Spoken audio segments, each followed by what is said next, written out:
De compartirles, les quiero manifestar por qué hoy les voy a compartir esto. Es bueno saber las circunstancias del portador del mensaje, ¿no? No hace muchos días, con mi esposa a la mañana solemos, me tomamos mate, compartir, además de tener un tiempo con el Señor, estamos juntos y podemos animarnos mutuamente, ministrarnos mutuamente, y hicimos así un raconto mental de nuestra vida en el Señor. Pasamos momentos difíciles, muy difíciles, más de una vez. Circunstancias de todo tipo. Llegamos a un punto donde ya hablo por mí ahora, comenzás a ver la vida de otra manera. Y le dije, negra, le digo negra, o negri, no sé por qué. Bueno, negra, qué buena vida que nos dio el Señor. Qué buena vida que nos dio el Señor. Y comenzamos a ver y acordarnos en todas las fases económicas, espiritual, familiar. Económicamente llegamos a estar en el piso, a perderlo todo. Todo, todo. No teníamos casa, recursos, trabajo, nada. Y Dios nos fue dando y dando. ¿Y sabe qué pasó? Como a Job, nos dio más que lo que pudimos haber tenido. Tenemos la bendición de ver la vida de nuestros hijos. Y ahora que voy a ser abuelo, aguántenme. Pero qué fidelidad del Señor. Han pasado años, unos cuantos años. Hoy el bebé cumple 30 años, así que imagínate como los años que pasaron.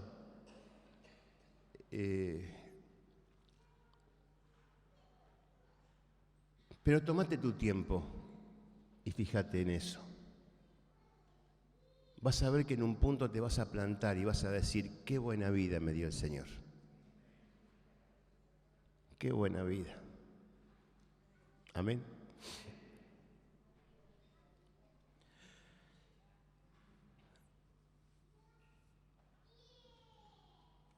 Vamos a compartir hoy brevemente sobre la compañía del Señor en los tiempos difíciles. Y la temática de la reunión, sin querer, nos fue llevando a esto. No, sin querer no, el Señor se ocupó de que nos fuera llevando a esto.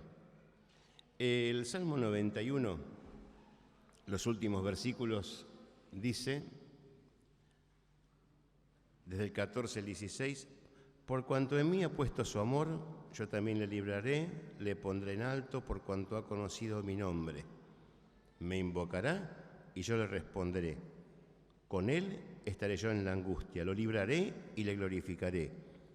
Lo saciaré de larga vida y le mostraré mi salvación. El versículo 15, la frase central dice, con él o ella estaré yo en la angustia. Quisiera un poquito brevemente hablar sobre los tiempos de angustia. Y en 1 Pedro capítulo 4, donde Pedro habla de los malos momentos que a veces tenemos que pasar, 1 Pedro 4, para no perder tiempo, como tengo unos cuantos pasajes, vamos a leerlos directamente de acá, ¿les parece? Dice, amados, no os sorprendáis del fuego de prueba que os ha sobrevenido, como si alguna cosa extraña os aconteciese, sino gozaos por cuanto sois participantes de los padecimientos de Cristo, para que también en la revelación de su gloria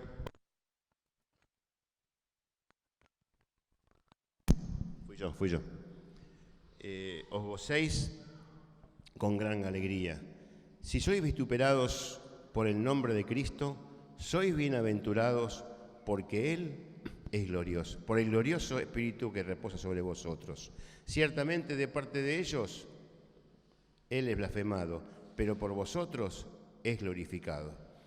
Así que ninguno de vosotros padezca como homicida, ladrón, malhechor o por entremeterse en lo ajeno, pero si alguno padece como cristiano, no se avergüence, sino glorifique a Dios por ello. Porque es tiempo de que el juicio comience por la casa de Dios, y si primero comienza por nosotros, ¿cuál será el fin de aquellos que no obedecen al Evangelio de Dios? Y si el justo con dificultad se salva, ¿en dónde aparecerá el impío y el pecador? De modo que los que padecen según la voluntad de Dios, encomienden sus almas al fiel Creador y hagan el bien. Amén. Del versículo 15 se desprende que se fue a sufrir también por otras cosas. Entonces yo quise hacer una aclaración antes de caer o centrarme puntualmente en las pruebas que vive el cristiano. Les quería decir que el ser humano y el cristiano también, o sea, el ser humano está en Cristo o no, pasa momentos difíciles y no son pruebas a veces. La primera es, a veces son consecuencias de pecados cometidos. Son consecuencias de pecados cometidos. Cuando vemos que San Pablo describe la mecánica del pecado, dice, calculo, cuando habla en Santiago, dice, cada uno de acuerdo a la concupiscencia es tentado, la tentación da a luz el pecado, y el pecado, habiendo sido consumado, da a luz la muerte, ¿no? Entonces, hay una mecánica allí. Cuando habla de la muerte, no siempre es que peca y se muere, no quiere decir eso, pero habla de la muerte espiritual y, consecuentemente, la vida comienza a sufrir digamos, todo lo que acarrea la muerte espiritual. La persona decae en todos sus aspectos, en su relación familiar, personal, moral. Hay muchas cosas que... Y aún el cristiano, cuando ha cometido una falta, a veces paga consecuencias, ¿no? Entonces, cabe aclarar eso. A veces lo que estamos sufriendo o lo que está sufriendo la persona es consecuencia de un pecado cometido. Por eso es bueno ser honesto consigo mismo y con el Señor y con los hermanos. A veces cuando ustedes le prediquen a personas y la persona le empieza a contar todos los problemas que tiene, primero llévelo a la cruz. Porque arrancando por el arrepentimiento, Dios comienza a restaurar. No son pruebas, a veces son consecuencias de pecados cometidos. En segundo lugar, no hablemos de un pecado grosero, pero a veces hay una o falta de consejo, o no se tomó el consejo pedido, o directamente se aplicó el criterio y el consejo fue tomado parcialmente, ¿no? Por ejemplo, nosotros aconsejamos siempre a los discípulos, a las personas que nos vienen a preguntar, cuando tienen algún emprendimiento para la obra, ¿no? Queremos servir en tal área, en otra, y en vez de ir directamente, vienen y consultan. Tengo carga por tal cosa, por la otra, ¿no? Y se le aconseja, bueno, capacitate en esto, aquello y lo otro, o fíjate aquel, y por ahí no hace como le decimos. Y después no le va bien, sufre, no le salen las cosas como creyó, y te trae toda una consecuencia de tristeza, de mal momento, y bueno, porque no se hizo tal cual. Y así con el noviazgo y matrimonio. Vienen parejas que aconsejamos, chicos, para cómo tiene que ser a la luz de Dios el noviazgo, y a veces no se hace como le decimos, y después vienen para que le arreglemos los problemas. Y lo que es peor, a veces ya cuando se casaron vienen con los problemas, porque el consejo recibido no fue puesto en práctica, y después vienen con situaciones. Hay orientación que hacemos para el trabajo, para el estudio, para que trabajes y estudies donde Dios te pone para que lo hagas, para que su propósito se cumpla en tu vida, en el área en la que te desarrollás. Y a veces las personas se mandan porque siento, porque tengo ganas, y a veces la emoción o el sentimiento o el impulso no es bueno. Conviene pedir consejo. Hace poquito Hugo nos predicaba y también le habló cuando habló para músicos y cantantes, lo que estuvieron, la importancia de la consulta, de preguntar, de recibir el consejo, de recibir la orientación. Es importantísimo. Pero no solamente recibir la orientación, es ponerla también en práctica. No decir, bueno, una vez uno, perdónenme la expresión, ¿no?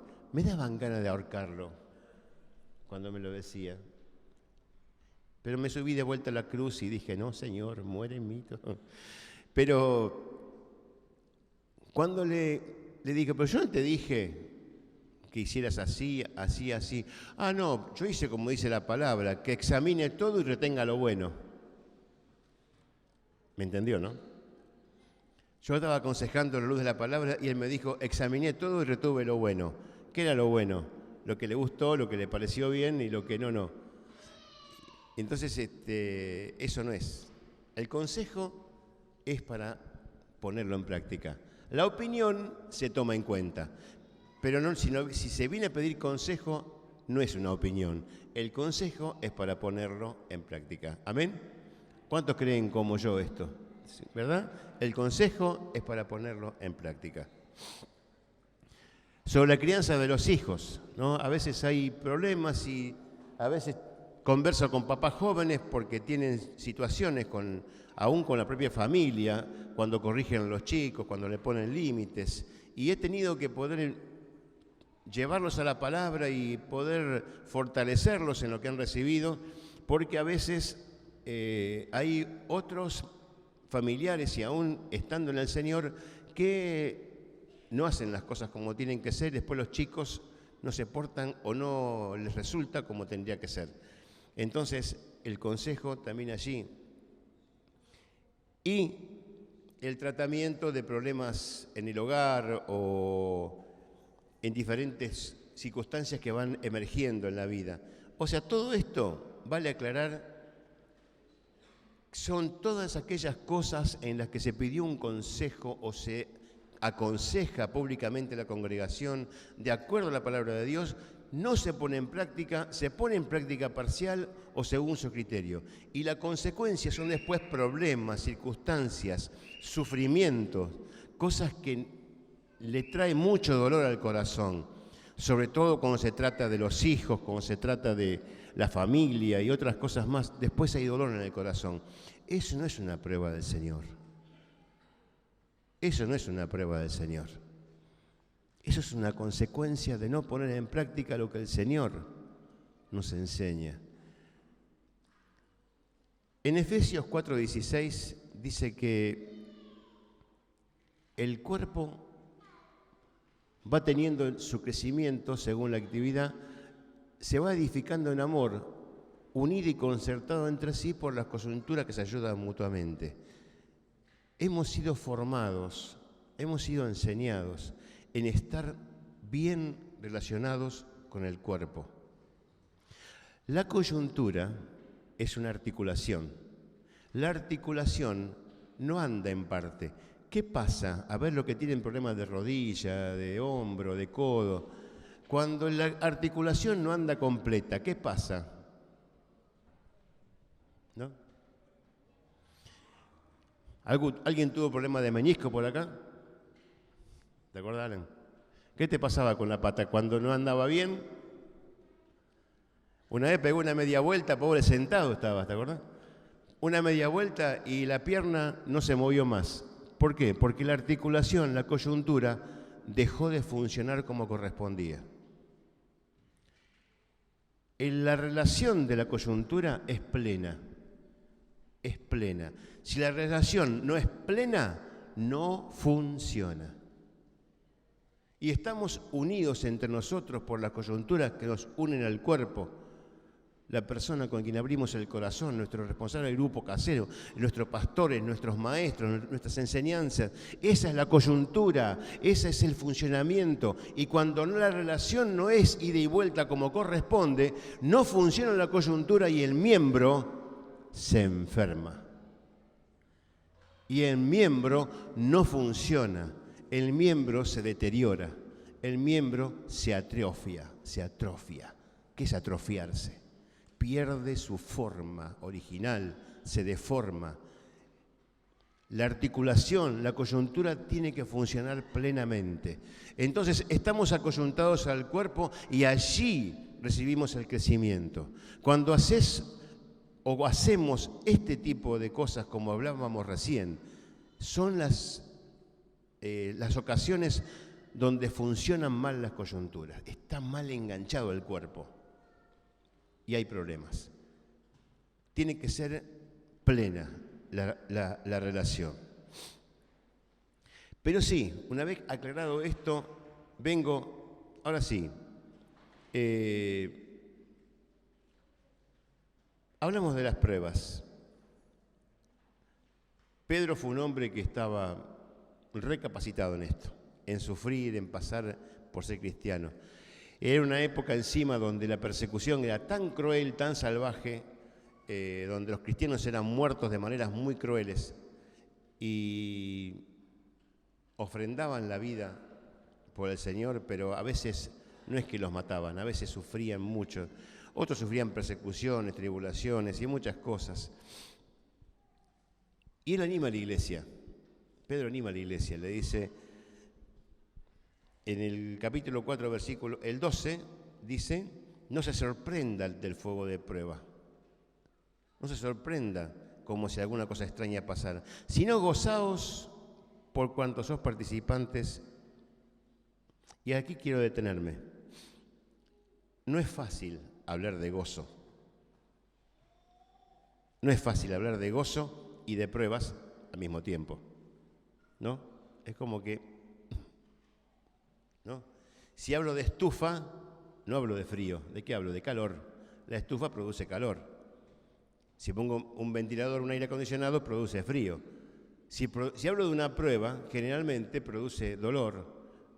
Pero este tipo habla de gozo en la prueba, en la persecución, en la angustia. ¿Cómo es eso? ¿Cómo es eso? Pedro habla de la participación en la persona de Cristo. El versículo 14, Lucas.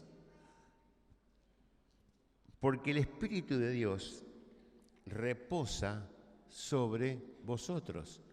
Ciertamente de parte de ellos, o sea, de quienes los persiguen, es blasfemado, pero por ustedes es glorificado. Aquí empieza a aclararse la cosa. Acá hay una persona que está siempre presente y tiene protagonismo en las pruebas, que es el Espíritu Santo. Hay diferentes maneras de vivir la prueba, y una es con el Espíritu Santo y otra sin el Espíritu Santo. El gozo en la prueba, el gozo en la tribulación es por el Espíritu Santo. Nadie zafa de las aflicciones. En San Juan 16:33, este versículo ustedes lo han escuchado un montón de veces. Estas cosas, viene de hablarles unas cuantas, el Señor dice, os he hablado para que en mí tengáis paz. En el mundo tendréis aflicción, pero confíen, yo vencí al mundo. Pero no les dice, en el mundo los que no anden, los que hagan esto, lo otro, tendrán aflicción. No, dice, a los 12 se los decía, a los primeros discípulos y a los que estaban alrededor les decía, en el mundo tendrán aflicción. La van a tener, la van a sufrir, pero confíen, ese medio en el que están las dificultades y el dolor, yo lo vencí. Estamos en un terreno donde el que nos acompaña es el vencedor.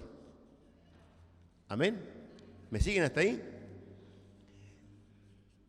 ese medio, el mundo, es hostil. No me refiero al mundo como la creación. Al contrario, disfrutamos la creación de Dios.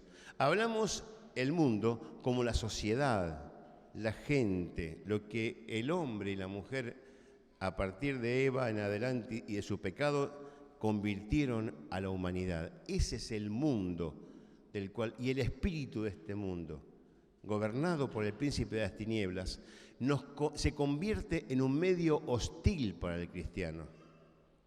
Pero cuando el cristiano va lleno del Espíritu Santo, cuando va encomendado, como cantábamos recién, no me falta nada si te tengo a ti, tú tienes el control, entonces allí estamos metiéndonos en un medio que es hostil, pero venimos con la camiseta que dice Jesucristo, que Él venció a ese medio hostil que es el mundo.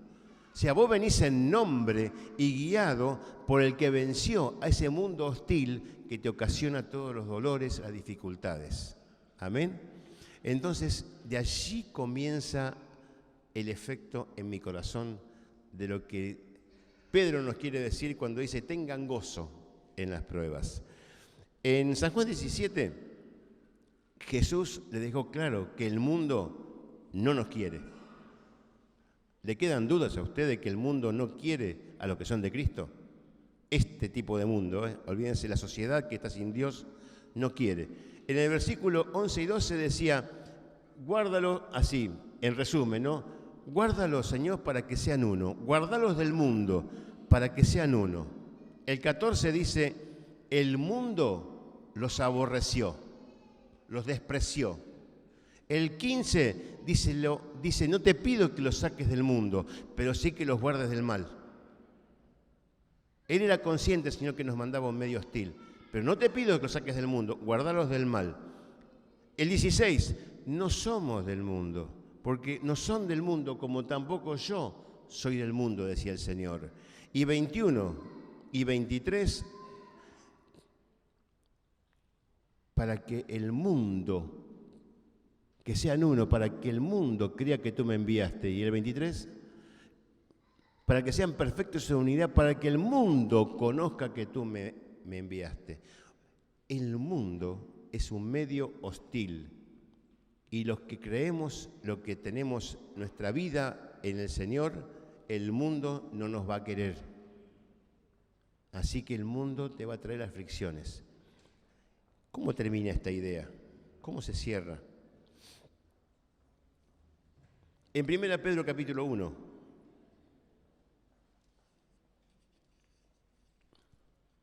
leemos versículos 6 y 7.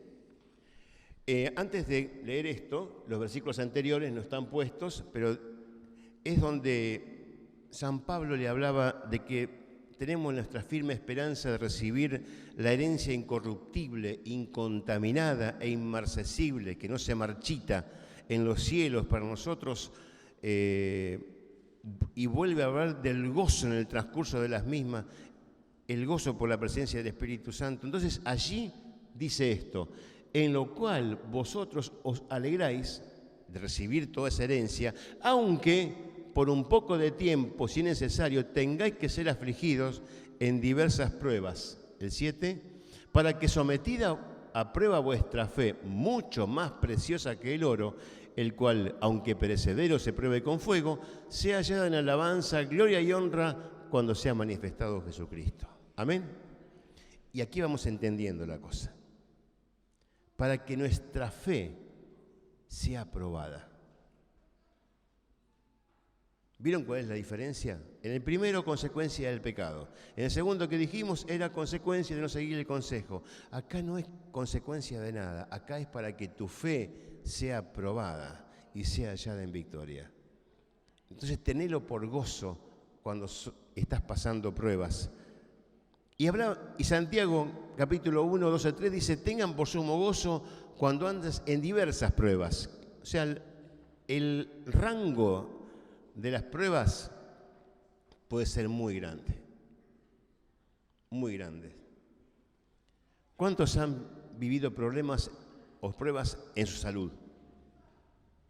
En la salud. Yo, acá. en la familia, con las dos, y también la pierna de levantadora, en la familia, ¿cuántos? Miren la que les tiro ahora. ¿Cuántos han soportado pruebas en su medio laboral, en el trabajo?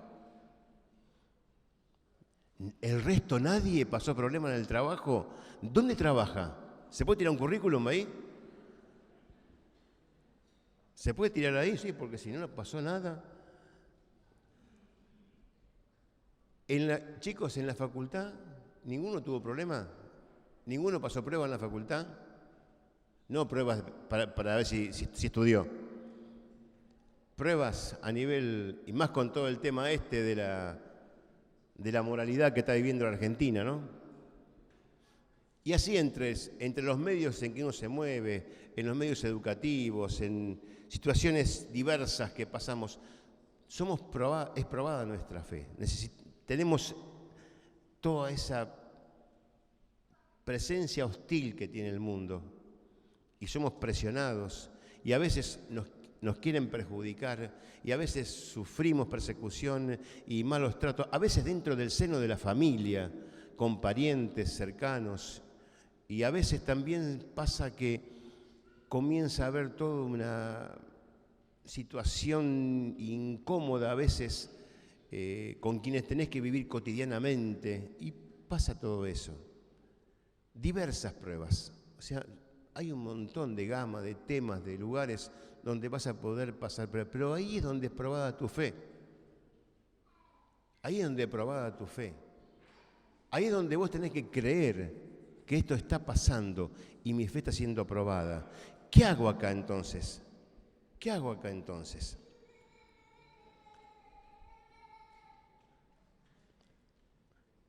Hay un versículo que siempre lo usamos y lo conocemos, y hasta hay refranes que quieren salir de allí, que nos dicen lo mismo.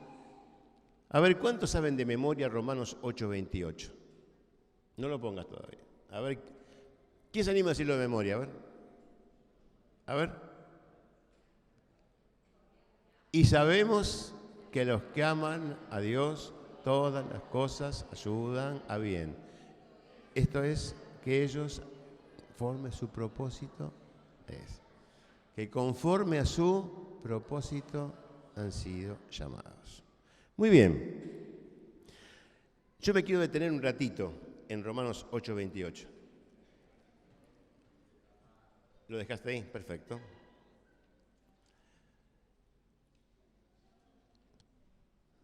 ¿Es una enseñanza esto? ¿Está enseñando acá Pablo?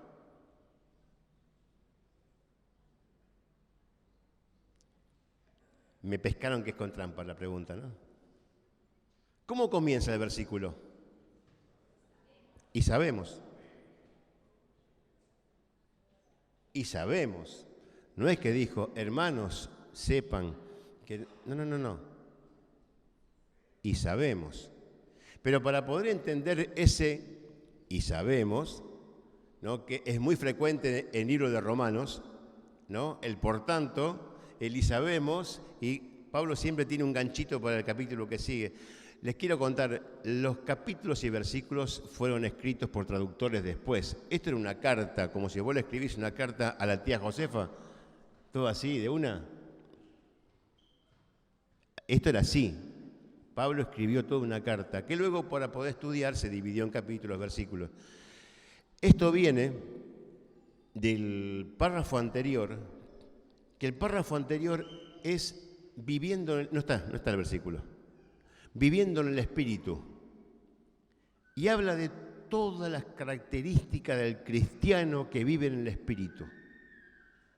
Cómo ha sido renovado su ser interior, cómo ha sacrificado los deseos de la carne, cómo vive la plenitud de la vida en Cristo. Entonces, está hablando de una persona que tiene una vida plena en el Espíritu. Entonces, al que tiene, digamos, una mente renovada y plena en el Espíritu, que aparte Romanos es el libro que más habla de la mente, de renovar la mente para renovar la manera de vivir, cambiar la mente para cambiar la manera de vivir. En ese marco, Pablo les dice, y sabemos, ya lo da por sabido, volvemos ¿a qué? A la intervención irreemplazable del Espíritu Santo. Lo vimos antes cuando hablaba Pedro del Espíritu Santo. Ahora Pablo le dice lo mismo. Al lleno del Espíritu, entiende que todas las cosas les ayudan al bien. Habla del propósito eterno de Dios, de la eternidad pasada a la eternidad futura, y todo lo que el Señor apareja para que en nuestras vidas pueda ser cumplido ese propósito. A veces la gente dice mal las cosas, dice Dios todo lo malo lo cambia para bien. O sea, como que una circunstancia que está adversa a vos, forzosamente se tiene que dar vuelta. Y no es así. Yo hubo cosas que le pedí al Señor que me dijo no, y me dijo no. Y hasta el día de la fecha siguió el no. ¿Pero cómo? Dios no me lo cambió. Pero si no, dijo que no. A veces no es lo que nos parece en nuestro criterio exitista humano. Dios tiene otro proyecto. Su proyecto es hacernos semejantes a Jesús. Todo lo que Él cambia para bien no es hacer lo que tenías vos, que ves mal, revertirlo, sino que lo ayuda al bien eterno, al propósito eterno, a convertirnos en otros Jesús. Convertirnos en otro hijo como Jesús. Entonces no te confundas. Si estás viviendo una situación, no quiere decir que se va a revertir, que Dios te va a acompañar, que Dios te va a ayudar a superar. Sí, no necesariamente la va a revertir a lo opuesto. ¿Se entiende lo que quiero decir? ¿Se entiende? Porque quizá estés en riesgo de perder un trabajo y lo vas a perder por ahí. Luis, ¿qué me decís? No, sí, por ahí lo perdés. Pero no quiere decir que Dios no tenga algo mejor después para darte a vos. Otra manera. Yo en mi vida lo viví. Y les puedo asegurar que yo viví las tres circunstancias. En mi vida pagué consecuencias porque cometí pecados. Sufrí consecuencias por no haber hecho caso como se me fue enseñado. Hacer las cosas según, en mi cabeza, mezcla de turco y tano, ¿viste? Te sale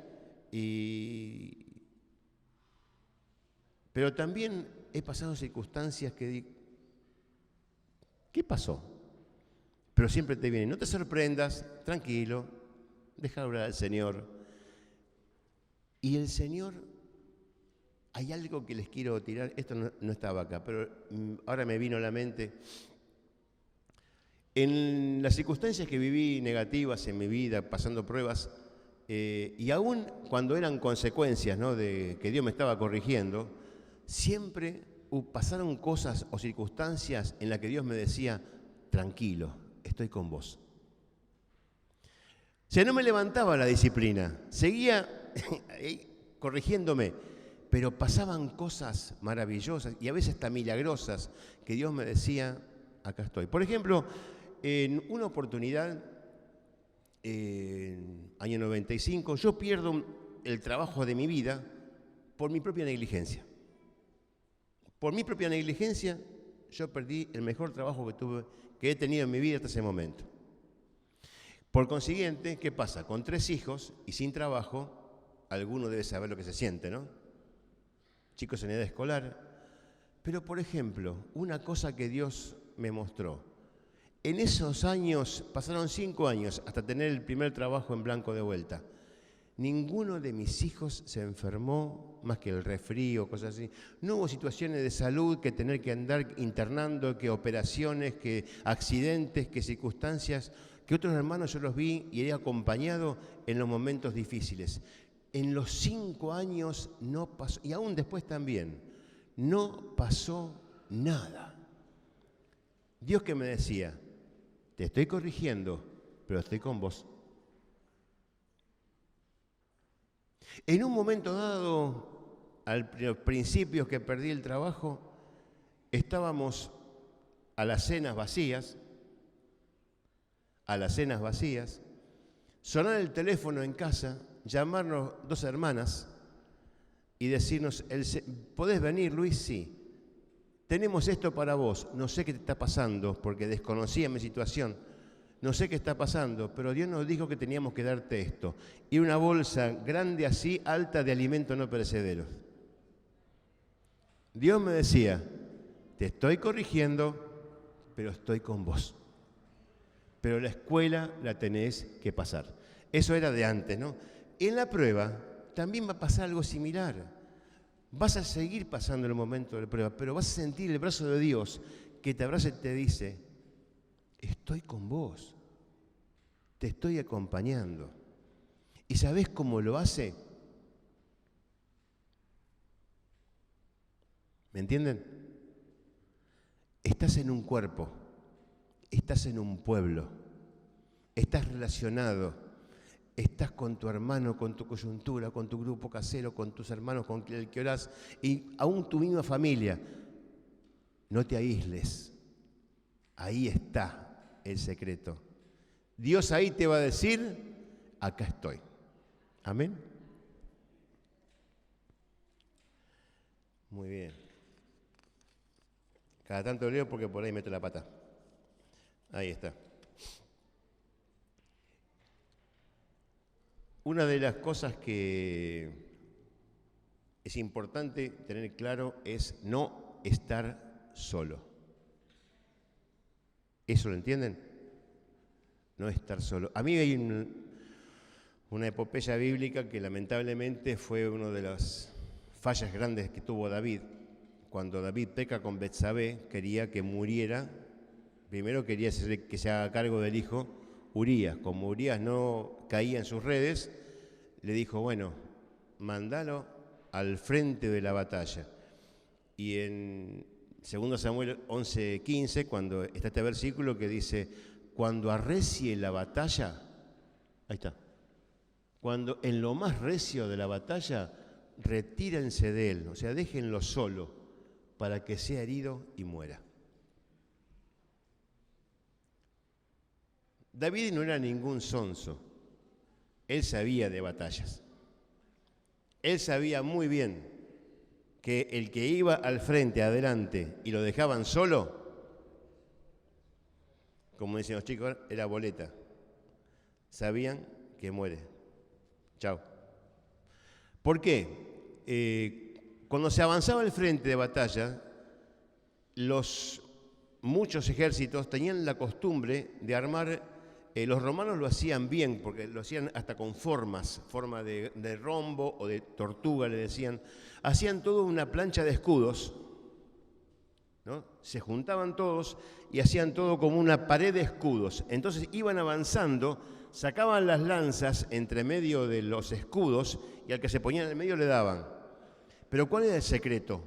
No estaban solos, estaban codo a codo con otro soldado, con el escudo adelante, con el escudo por encima.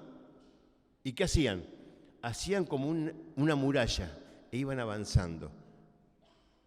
Ese es más o menos el dibujo que nos pasa cuando estamos en el cuerpo o estamos solos. Cuando estás solo, podés cubrir un frente y te quedan 3 por el que te pueden venir. Cuando no estás en el cuerpo, estás cubierto por todos lados. Estás cubierto por arriba, por el costado, por atrás. Los dardos no te van a pegar, las situaciones no te van a... Y sí, pero ¿cuál es el problema? ¿Cuál es estar solo? Porque sin comunión, sin coinonía, no es iglesia. No es iglesia. Somos la iglesia porque la iglesia practica la coinonía, la comunión entre los hermanos. Esa comunión es la que nos da a nosotros la fortaleza en el tiempo de la prueba. Así que cuando arrecia la prueba, Júntate con tu hermano, con tu coyuntura, con tu discipulador, con el que tengas cerca. Júntate a orar, pedí fortaleza y Dios te va a responder. Amén. En 1 Tesalonicenses 5:11 dice, ¿no? Anímense y edifíquense unos a otros. Yo lo hice parafraseado. En Gálatas 6:2, sobrelleven las cargas unos de otros. En Romanos 12:15, este versículo lo hemos leído muchas veces. Gócense con los que se gozan, lloren con los que lloran. A veces no vas a poder tener una palabra para el hermano que viene con una dificultad, pero te vas a poder abrazar y llorar juntos. Por ahí perdió un ser cercano, un hijo, ¿y qué le decís? Se le murió un hijo bebé. ¿Qué le decís? ¿Qué haces? Lo abrazás y llorás juntos. La comunión, la koinonía, esa ida y vuelta. Ahora, ¿cuál es nuestro David, ¿no? Que nos manda la orden para que nos dejen solo. El diablo, el enemigo, no, mirá, lo tenés más cerca. Bien, ¿cómo es así? El propio corazón. Jeremías 17:9 dice, engañoso es el corazón y perverso más que todas las cosas. ¿Cómo?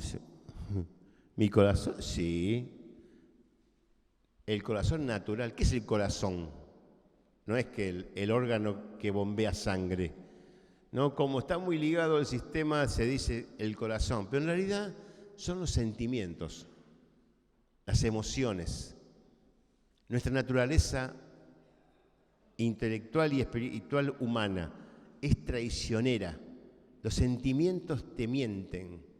Alguien me dijo una vez, por eso se escribe así, sentimiento. Porque te miente en lo que sentís, te dice. Fue una cosa cómica, pero no está tan errado. Esa sensación te miente en lo que sentís, no es lo real. Entonces, ¿qué pasa? Mi pensamiento, mi racionalidad. Analizo circunstancias. Y cuando comienzas a analizar racionalmente lo que tiene que verse espiritualmente, ¿sabés qué te pasa? Te decaes. No hay gozo. No hay gozo. La fe no va de la mano con la razón. Lo espiritual no va de la mano con lo humano. San Pablo en más de una ocasión dijo, lo que es espiritual se tiene que analizar espiritualmente. Entonces, el peligro nos corre por adentro, nuestra racionalidad, ¿no? Todo lo analizo y la fe no es eso. La fe tiene que dejar abierta la puerta al obrar de Dios, al propósito de Dios, decida lo que decida, defina lo que defina el Señor. Lo que cantábamos hoy, el Señor tiene el control. ¿Lo creen eso? El Señor tiene el control de todas las cosas. Segundo lugar, esto me debe pasar a mí, yo pienso que ustedes no, pero a mí. Mi impaciencia. Ustedes no, ¿no? No son impacientes, ¿no? Nah.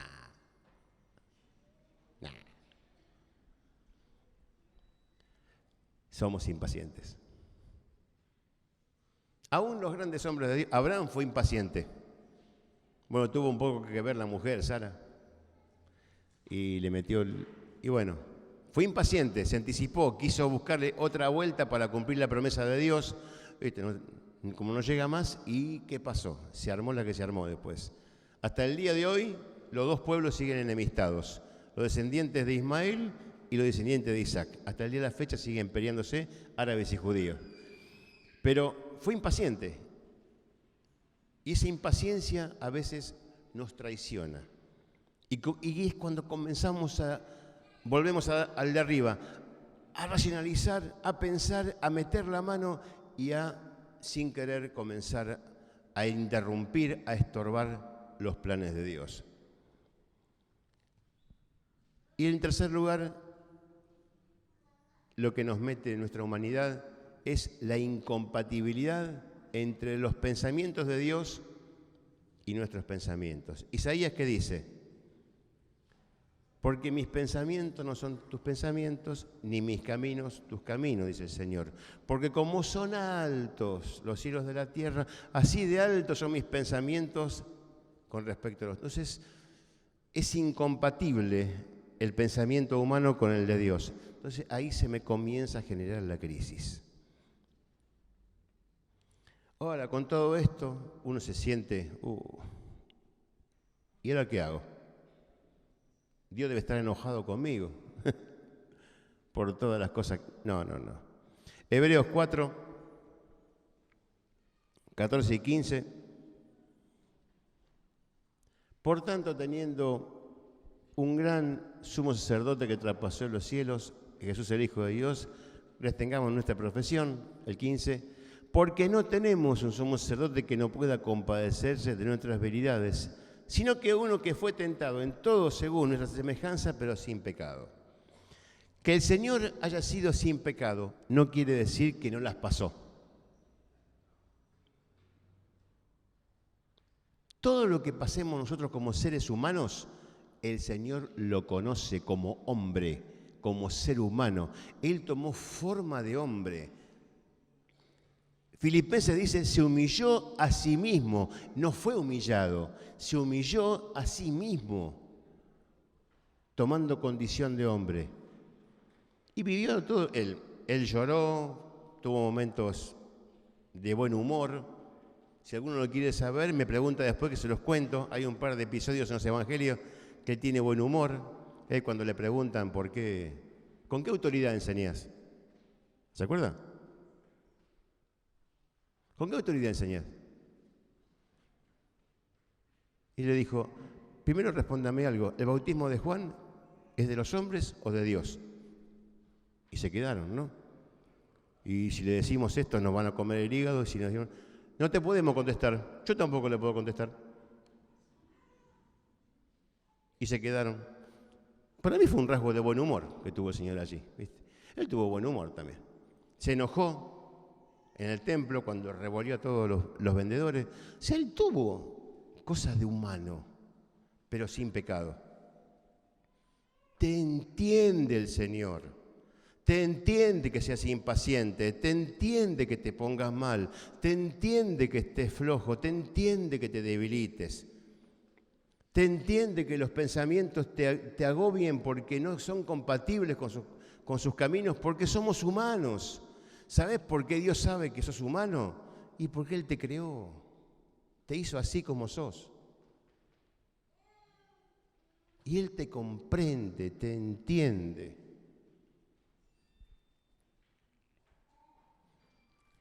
Y espero haber sido claro. Por gracia de Dios, no quería ser muy extenso ni irme demasiado. No es un tema para mistificarlo demasiado. Pero yo sé que es un tiempo hoy que a veces las circunstancias sociales que se viven aumentan a veces las dificultades y las pruebas. Hoy está pasando.